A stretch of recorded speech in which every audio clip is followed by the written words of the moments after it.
2023년 11월 30일 아침 경전 산책 시작하겠습니다.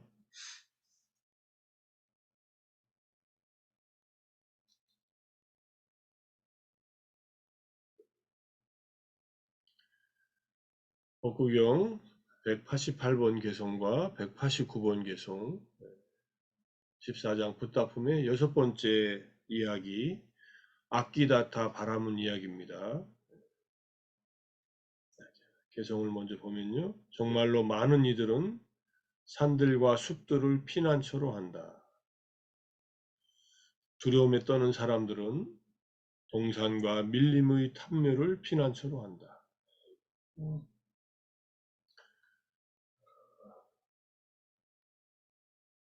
그 다음에 189번은 정말로 이것은 안전한 피난처가 아니며 최상의 피난처가 아니다. 이것을 피난처로 한다고 모든 괴로움에서 벗어나는 것은 아니다. 주석까지 읽고서 하겠습니다. 여기서 많은 이들을, 여기서 이제 바훔이라고 하는 말이 대격으로 쓰였는데 이것은 주격으로 해석해야 된다. 이런 뜻입니다. 여기에 바훔띠 바후라고 이렇게 해놨어요. 문법적으로 이해를 해야 목적격으로 쓰였지만 주어다. 많은 사람들이 아니라 많은 사람들이 이렇게 해야 된다. 이런 뜻이고요. 산들과 숲들이란 이시길리, 웨뿔라, 웨바라 등의 산들과 마하나마, 고신가, 살라, 숲, 그 다음에 대나무 숲, 웰루바나, 지와가의 망고숲 등과 같은 숲의 정사 또는 우데나 탐묘, 고따마 탐묘 등과 같은 밀림의 탐묘를 여러 가지 두려움에 위협을 받고 두려움에서 벗어나기를 원하거나 이들을 아들을 얻고자 하는 등의 다양한 사람들이 피난처로 한다는 뜻이다. 근데 이것은 피난처가 아니다. 이 모든 피난처는 안전하지 않고 최상의 피난처가 아니며 이로 인해 태어남 등을 겪는 존재들 중 어느 누구도 탄생 등의 모든 괴로움에서 벗어나지 못한다. 탄생 등의 괴로움이란 생로병사 등의 괴로움, 그다음에 애별이고 원중애고 구부듣고 오치연고라는 이 사고, 팔고 등의 괴로움에서 벗어나지 못한다. 이런 말이거든요. 이 아끼다따 바라문이라는 사람은 왕의 제사장이었는데 코살라국의 마하코살라 왕과 그 아들인 바세나디 왕의 제사장이었어요. 공중 제사관이었는데 자기가 모시던 왕이 돌아가시고 그 아들이 바세나디가 왕이 돼가지고 2대째 왕을 섬기는 제사장이었는데 나이가 들어서 젊은 왕을 섬기려니까 은퇴하겠다고 은퇴하고 나서 일종의 사문이 됩니다. 제사장인데도. 그를 따르는 무리들이 꽤 많았나 봐요. 이 사람이 주로 모셨던 신들은 자연에 있는 그런 신들이에요.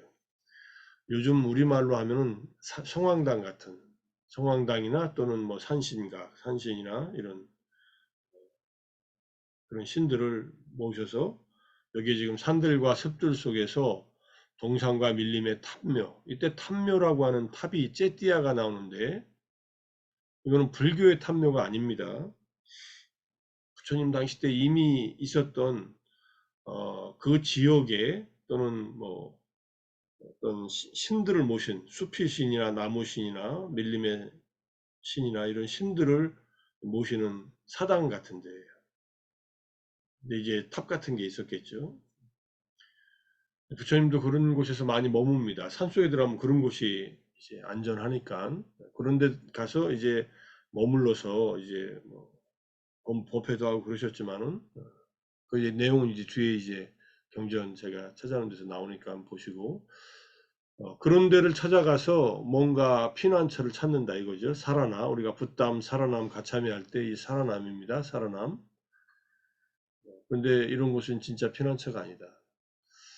한국도 산악이 많아서 산신신앙이 발전해 있고 단군 이제 할아버지가 산신이 되었다 이런 얘기가 이미 나오고 삼국유사에 나오는 얘기지만 그래서 또 한국의 무당들도 산에 가서 기도를 많이 하지 않습니까? 뭔가 좋은 산에 우리나라 좋은 산 명산에 서울이면은 뭐 북한산도 있고 공주 계룡산도 유명한 산이죠. 그 외에 뭐 산들마다 태백산에도 많이 가고 산신제를 지내고 하고 뭔가 힘을 얻으러 가서 기도를 하고 하는데 이제 그렇게 해서 이게 뭔가 자기들이 원하는 것을 얻고자 한다는 거예요. 두려움에서 세상살이의 두려움, 어려움에서 벗어나기를 바라고 또 아들들을 얻기를 원하기를 바라고 이렇게 해서 산에 가서 기도를 하는데 이 아키다타 바람은 이야기를 보면은 이제 그렇게 피난처를 찾아서는 안 된다는 얘기를 이제 하고 있습니다. 개성이 5개가 연결되는데 오늘은 2가지 개성만 공부하기로 하고 아키다타 왕은 코살라 왕인 마코살라와 그 다음에 아들인 파세나디의 제사장이었다. 세상을 버리고 많은 추종자와 함께 여러 곳을 돌아다니면서 앙가나 마가다 꾸루 왕국을 돌아다니면서 자연숭배 종교를 가르쳤다고 합니다. 부처님은 이제 그가 깨달을 만한 이제 시간이 됐다는 것을 보시고서 그를 제도하기 위해 모칼라나 존자를 보냅니다. 모칼라나 존자는 아키다타 암자로 머무는 곳에 갔지만은 쉴 곳이 없다고 거부당합니다. 신통력으로 이웃에 살면서 나가는 용이죠. 큰 뱀입니다. 나가의 거처를 점유하고 있던 나가라자 이제 아히차따를 굴복시킵니다. 이 뱀들이 그냥 뱀이 아니라 용왕이라고 해서 용왕은 지난번에도 한번 봤죠. 인간의 모습을 하기도 하고 뱀의 모습을 하기도 하고 그래서 이 어쨌든 신통력으로 굴복시켜요. 모갈라나 존자의 신통력이 세니까. 그래서 아키다타와 그의 추종자들이 이 사건에 경외감을 느낍니다. 그리고 부처님이 그 다음에 나타나세요. 모갈라나 존자가 먼저 가서 이들의 마음을 이제 이렇게 굴복시키고 스승인 부처님이 나타나서 부처님께서 더 위대하다는 것을 깨닫고 경의를 표합니다. 그래서 그들에게 이렇게 자연숭배, 숲속에 산신숭배 또는 뭐 목신숭배 이런 숭배들이 결국은 별로 의미가 없다는 것을 가르치시고 이 가르침이 끝나고 나서 모두 다 아라한이 됩니다. 그러니까 수행자의 공덕이 있었던 거죠. 이런 얘기가 빨리 고유명사 사전에 간단하게 나오는데 실제로 내용은 굉장히 깁니다. 다 써놓지 않겠습니다. 나중에 뭐 볼 기회가 있으면 복귀경 이야기 보시면 되고요.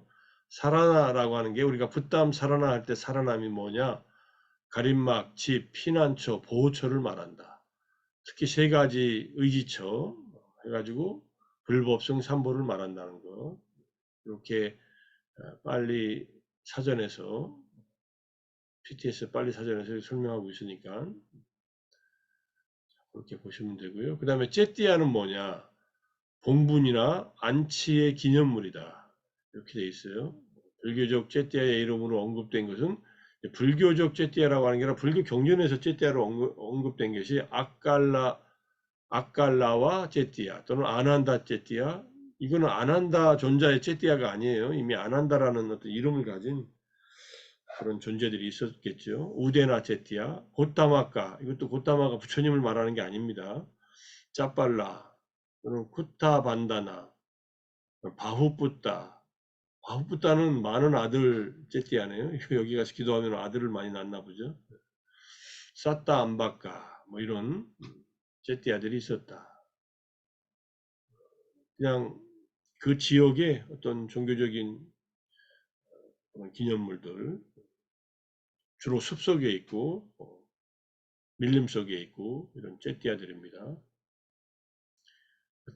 탐묘경을 보면은 이게 나와요. 이런 내용들이 상유타니카야 쉬운 한 번째 상유타가 이제 성취수단 상유타 해가지고 이디바다 여기에서 부처님께서 아난다야 좌구를 챙겨라 낮 동안에 머물기 위해서 짜빨라 탐묘로 가자.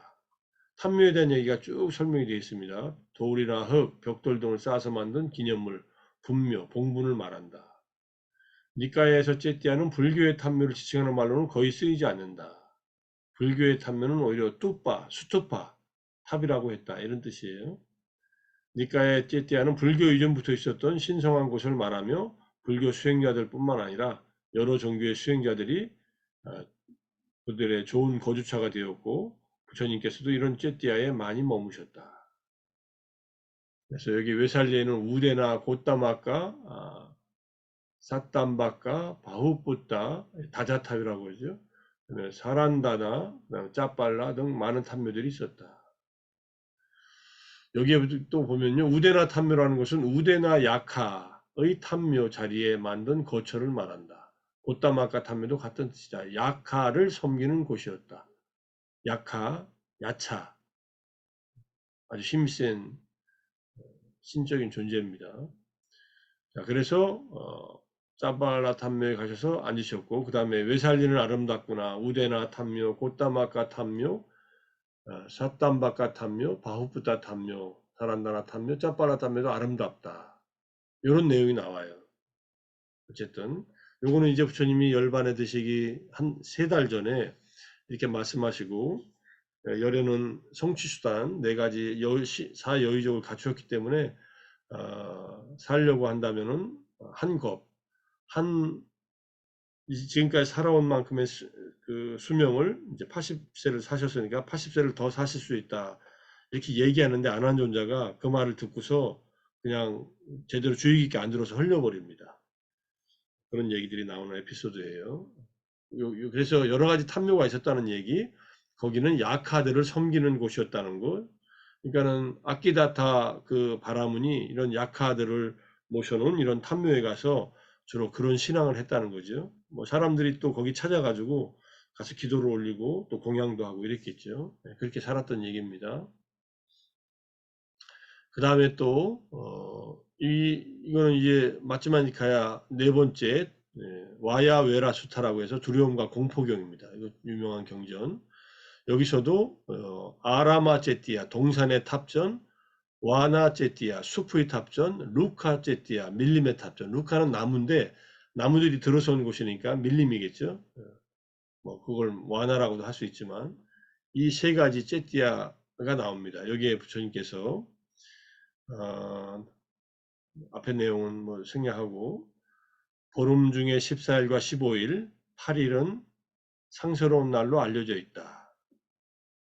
8일 밤과 24일 이렇게 해가지고 상현달, 하현달이 뜨는 날과 보름달이 뜨는 날.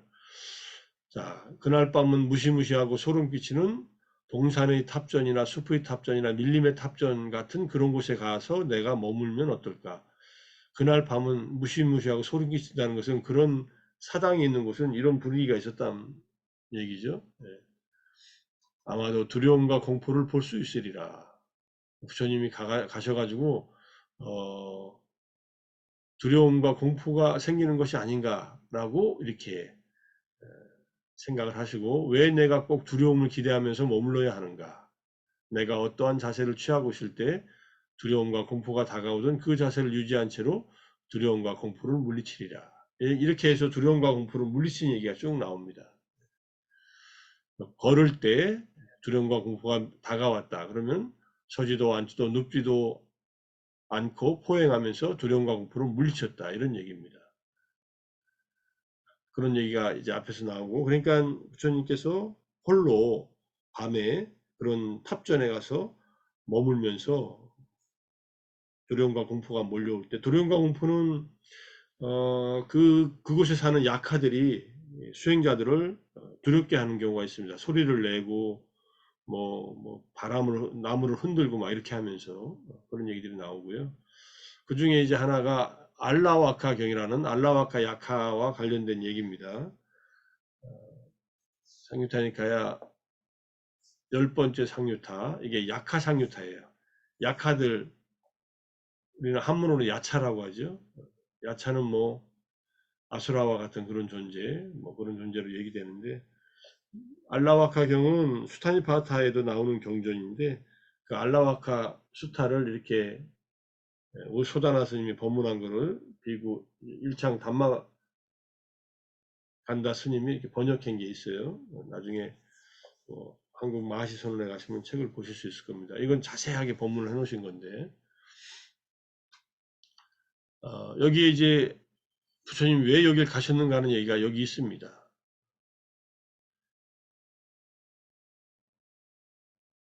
알라위의 알라와카 왕이 사냥 나갔다가 야카에게 잡힙니다. 그러자 왕이 자기를 풀어주면은 원하는 때에 다른 사람들을 먹을 수 있는 다른 사람들을 바치겠다고 약속을 해요. 매일 한 사람씩 먹이로 보냅니다. 뭐 왕이 사람을 잡아서 보내니까 배경 이야기 보면은 사형수들을 먼저 다 보내서 다 숲에 들어가서 다 잡혀 먹히게. 그러니까 사람을 잡아먹는 약화예요, 이 기본적으로. 그러다 마지막에 이제 이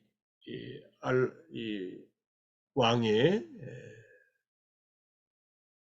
왕자밖에 안 남았어요. 자기하고 왕자밖에 안 남았어요, 남자들은.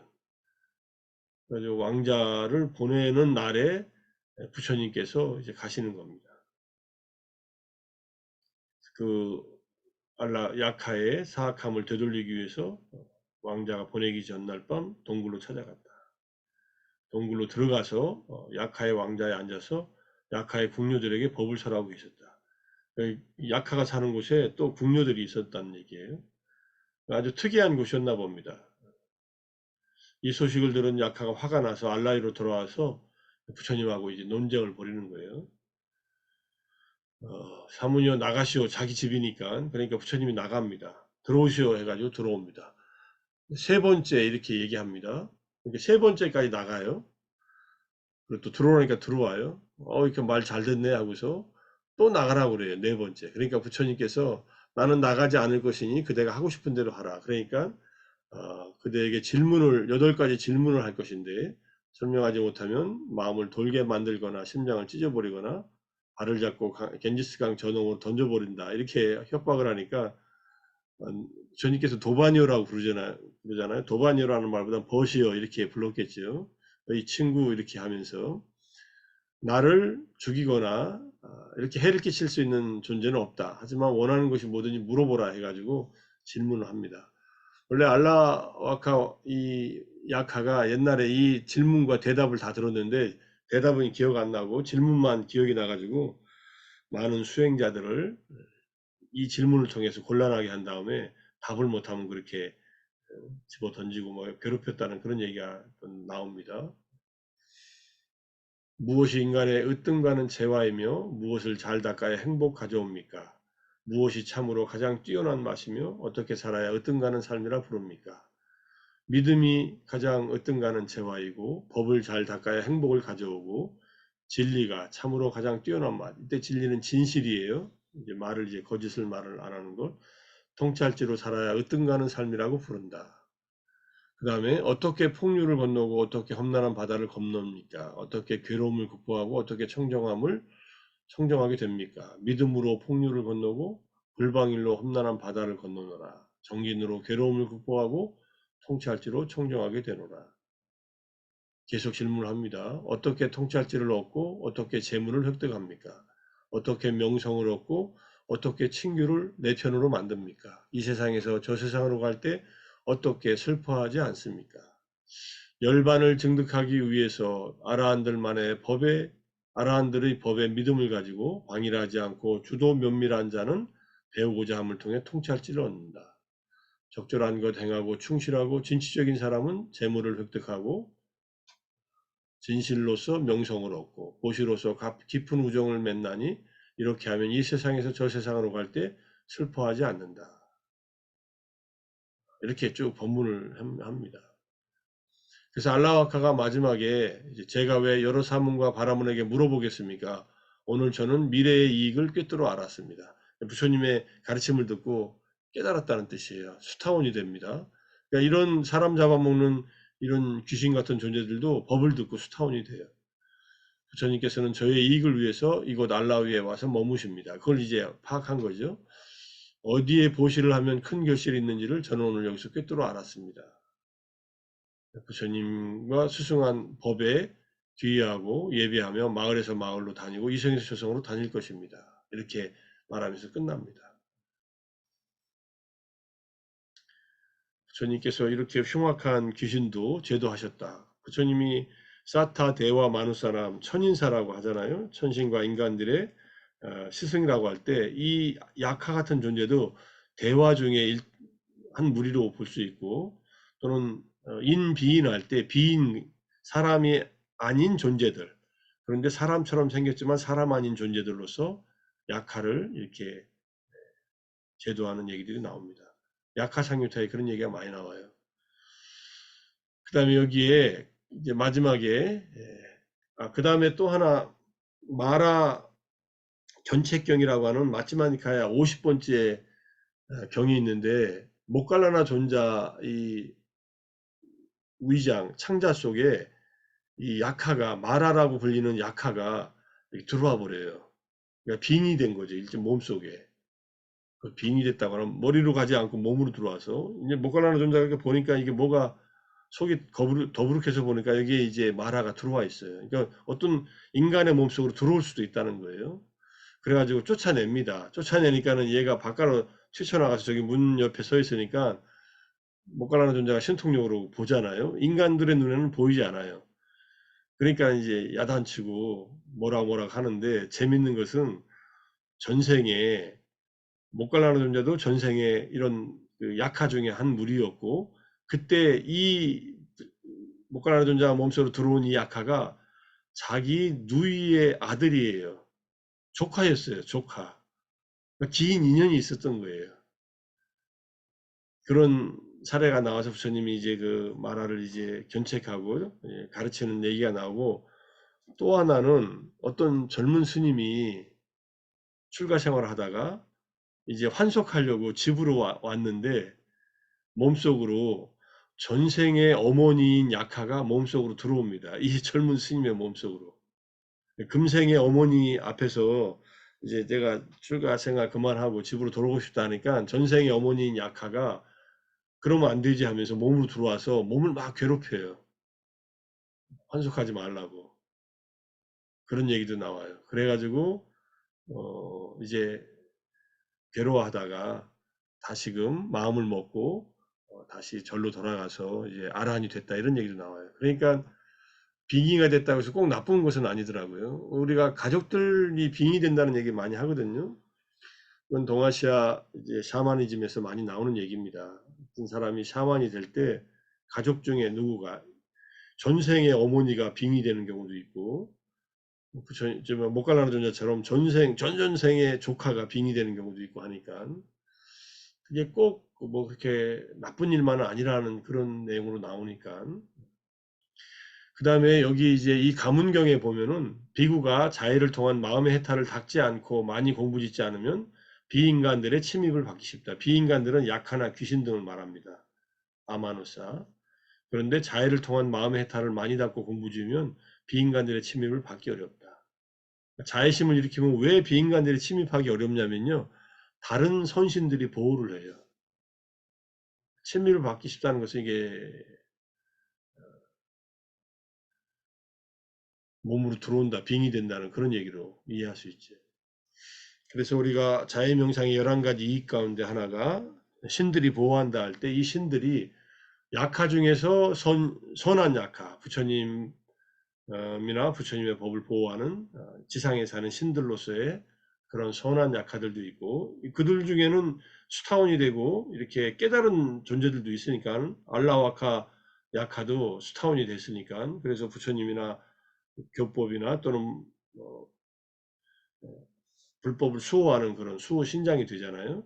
이렇게 이해하시고, 하지만 그런 약화에게 공양 올려가지고 그런 것이 괴로움의 소멸을 이루는 것은 아니라는 것 때문에 이제 부처님께서 그 아키다타 바라문에게 이런 얘기를 먼저 해주신 겁니다. 좀 재밌는 얘기라서 약화가 뭔가 하고서 쭉 찾아봤고, 이거 말고도 경전들 약화 상유타나 뭐 그다음에 숲 상유타에 보면은, 와나 상유타 보면은, 상유타니까의 숲 상유타도 있으니까, 그다음에 라카나 상유타, 라카나 존자하고 모칼라나 존자가 같이 길을 가다가 모칼라나 존자가 주의를 기울여서 특별한 이 약하들을 봅니다. 막 공중을 날아가면서 새에 쫓기고 뭐 머리가 없어서 몸통에 눈과 뭐 입이 달린 약하들 다 금생에 나쁜 업을 짓고 전생에 나쁜 업을 지어서 다 약하가 됐는데 그 약하들이 그런 귀신의 모습을 하고서 허공을 날아다니거나 막 이런 장면들이 나와요. 그러니까 우리가 생각하는 세계하고는 조금 다르지만 그런 존재들이 돌아다니고 있다는 것을 볼 수 있는데 어쨌든 우리가 이렇게 자애의 마음을 닫고 또 지혜를 닦으면은 그런 약하들이 범접하지 못한다 이렇게 이해하시고 우리가 아침마다 하는 이 정진이 우리 자신을 보호하는 정진이다라고 생각하시면서 오늘 하루도 또 잘 시작해서 잘 마무리할 수 있도록 정진하기를 마음 먹으면서 다짐하면서 아침 경전 산책 마무리하겠습니다. 수고들 하셨습니다. 사두, 사두, 사두. 감사합니다. 감사합니다. 감사합니다. 감사합니다.